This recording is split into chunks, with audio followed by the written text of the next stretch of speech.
প্রিয় ভাইরা আসসালামু আলাইকুম। আমার শালে জুসনারে আগে আমি না করছিলাম যে তোরাতে পড়ালে হইতো না, এসএসসি পরীক্ষা তোর দেওয়ার দরকার নাই, দিলে তুই ফেল করবি।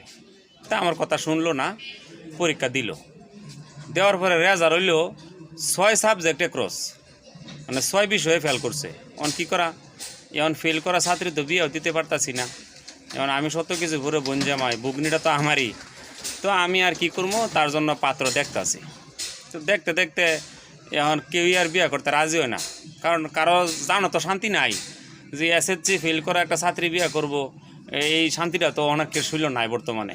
তারপরে অপেক্ষা করতেছি, শুরু হয়ে গেলো এইচএসসি ফাইনাল এক্সাম। তো যাই হোক, আলহামদুলিল্লাহ অপেক্ষা করতেছি এখান থেকে যদি কিছু পাত্র বের হয়।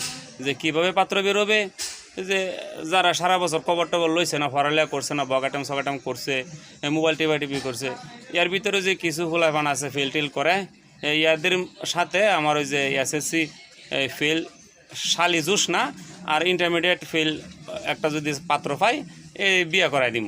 কারণ এখন ফেইলে আর ফেইলে বিয়ে করব, কারণ ফার্স্টে আর ফেইলে বিয়ে হবে না। এই জন্যে ইন্টারের ফেল আর এই যে এসএসসির ফেল, এই দুজনের বিয়ে দেওয়ার চিন্তা ভাবনা করতেছি ভাই।